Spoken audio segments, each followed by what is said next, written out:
Alanna, The First Adventure by Tamora Pierce. Now, you might be wondering, Jacob, why are you talking about a book that was literally published 40 years ago? Like, literally, 1983 is when this book was published. Why are you talking about it now? And the answer is, because I can. I just read it, so why not? Now, one of the big reasons I am actually talking about this book is because I think there's a lot of merit in talking about books that have a lot of significance, especially books like these, like Alanna Linus, that are largely responsible for having shaped children's fantasy literature as we know it today. Things like just how you having an actual female protagonist who has a lot of agency, the way stories are structured, and just in general, the kind of telling a story that is very serious, but is for children very much, similar to kind of like The Hobbit along those lines. The Song of the Lioness series is the first of the Tortall sort of series of books written by Tamora Pierce. It follows the adventures of Alanna of Trebond, a girl who disguises herself as a boy so that she can train to become a knight, and kind of follows her adventures as she starts to understand more about herself and kind of makes friends and works towards actually becoming a proper knight.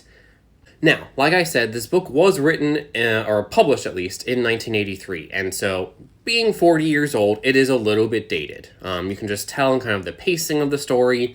The fact is that the story the first book doesn't necessarily have a clear-cut ending per se, and you know, there are some issues. Alanna is a little bit overpowered, frankly, but also that's kind of necessary, given, again, 40 years ago, having a young female character who's working to become a knight, there needed to be a good reason for that, and a reason to kind of invest readers of that time into why she would want to become a knight. This is something that especially gets kind of done a little bit better in later series.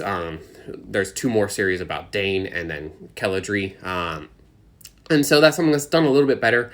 But even so, this book is still very much enjoyable. Alanna is a very snarky character in a way. She's very, she is a go-getter. She makes sure she gets what she wants and doesn't take no for an answer. And there's a big cast of characters who are fun to enjoy and also really nice to hate at times. And so that makes the story really engaging, and it's just kind of a fun time overall. I think, honestly, one of the things that makes the series is the fact that Tamora Pierce's writing is just really damn good. Sometimes when you're reading books that were written a while ago, 30, 40, beyond, years ago, the writing style itself can feel a bit dated.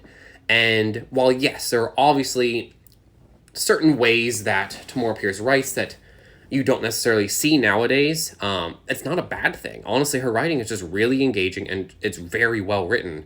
And so you see how this managed to shape modern children's literature, where we have series that are like Percy Jackson, or like Harry Potter, or Witchlings, or any of them, or Bartimaeus, or any of those other series that are for children but are telling a very serious story. And so honestly, I would still recommend that anyone who cares about children's fantasy literature read this.